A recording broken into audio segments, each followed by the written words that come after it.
ఎంత ఎంత ఎక్కింది అహంకారం నెత్తికంటే మొన్న మీరు చూసిండ్రు ఢిల్లీలో ఇండియా టుడే అని ఒక టీవీ ఆడ చర్చ పెట్టింది. రేవంత్ రెడ్డి వేయండు పోతే అక్కడ అడిగినరు వాళ్ళు, ఏం సార్ నువ్వు ఎవరిని పడితే వాళ్ళని జైల్లో పెడుతున్నావట, ఏం సంగతి అంటే నేను ఎవరిని పెట్టినా అన్నాడు. మరి లగచర్ల రైతులను పెట్టినావు కదా, 30-40 రోజులకి వెళ్ళి వాళ్ళు ఉన్నారు కదా అంటే వాళ్ళు కొట్టినరు, కలెక్టర్ని కొట్టినరు మాట్లాడతాడు. కలెక్టర్ ఏమో నన్ను ఎవడు కొట్టలేదని చెప్తాడు. కలెక్టర్ ఏమో నా దాడే జరగలేదు కొట్టనే లేదు ఎవడని కలెక్టర్ చెప్తాడు. కానీ రేవంత్ రెడ్డి మాత్రం కొట్టినరు అని చెప్తా ఉన్నాడు. నేను ఒక్క మాట అడుగుతున్నా, దయచేసి మీరు గుర్తుపెట్టుకోండి.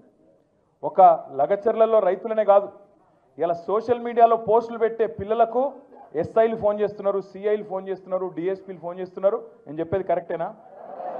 ఫోన్ చేసి బెదిరిస్తున్నారు. ఎందుకు బిడ్డ మీకు లోపల పెడతాం, కేసులు పెడతాం, లోపలేస్తాం అని మాట్లాడుతున్నారు.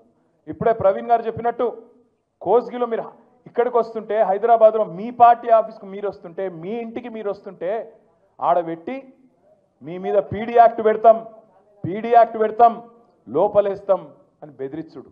దాంతోపాటు గా ఎల్ఎన్టీ అనేది ఒక పెద్ద కంపెనీ, హైదరాబాద్లో మెట్రో కట్టిరు. ఆయన మొన్న మదినప్పుడు హైదరాబాద్కి వచ్చిండు. వచ్చి ఆయన విలేకరులతో మాట్లాడుకుంటూ ఒక మాట అన్నాడు. ఏమన్నాడు? ఈ ఫ్రీ బస్సు పెట్టినాక మాది కొద్దిగా తగ్గింది గిరాకీ అన్నాడు. అంటే రేవంత్ రెడ్డి ఏమంటాడు ఎరికేనా, నూక్కుని రావని లోపల అంటాడు. అని అది ఉన్నట్టు చెప్పుడు కూడా తప్పేనా? చెప్పుడే కాదు, ఇండియా టుడే టీవీలో చెప్తుండు అని నూకుమన్నా నేను నూకుమంటే వాడు బొంబాయి వారిపోయినట్టు. అంటే ఇక నీకు ఎవరు ఖిలాఫ్ ఆఖరికి పాపం. కానీ ఇది ఏం తప్ప? ఇంకా యాక్టరు, సినిమా యాక్టరు, ఈయన పేరు మర్చిపోయాడు. ఆయన చెప్పేటప్పుడు పేరు మర్చిపోయాడు. తెలంగాణ సీఎం అని చెప్పి అడిగి చూసిండు కొద్దిగా.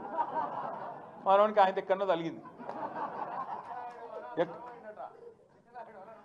అయితే నేనేమంటున్నా, గింత అన్యాయం అని పేరు మర్చిపోతే జైలు పెడతావు. ఇక గట్ల తయారైండు మన చిట్టినాయుడు.